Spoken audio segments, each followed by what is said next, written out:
Seperti apa jadinya kalau dunia nggak adil sama lu? Kisahnya Bill, seorang pandai besi yang baru aja menempa pedang dari material langka, yang bahkan penampak kerajaan nggak bisa bikin pedang dari material ini. Pedangnya pun dikasih ke hero, lalu dia diangkat sebagai blacksmith kerajaan. Dia juga suka sama teman masa kecilnya, seorang pahlawan namanya Sevilla. Ya walau dia tahu Sevilla nggak punya perasaan sama dia. Dan Sevilla pun pergi bareng party hero-nya untuk mengalahkan Raja Iblis. Dan ya Bill pun selalu nunggu Sevilla buat pulang.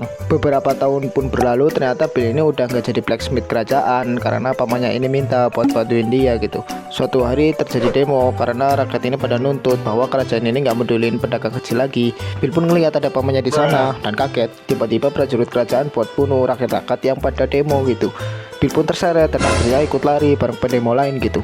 Esoknya mereka disergap sama prajurit termasuk Bill dan pamannya. Tapi Bill ini nggak jadi ditangkap karena ya dia emang nggak ikut demo dan ya mantan blacksmith kerajaan juga. Bill pun dipanggil buat ngadep sang raja baru yang dulunya itu pahlawan gitu. Dia pun diberi kesempatan untuk nanya. Bill pun tanya tentang teman masa kecilnya yaitu Sevilla sama pamannya gitu. Apakah mereka baik-baik aja? Raja sih bilangnya baik-baik aja ya, dan katanya mereka bakal nemuin Bill suatu saat nanti.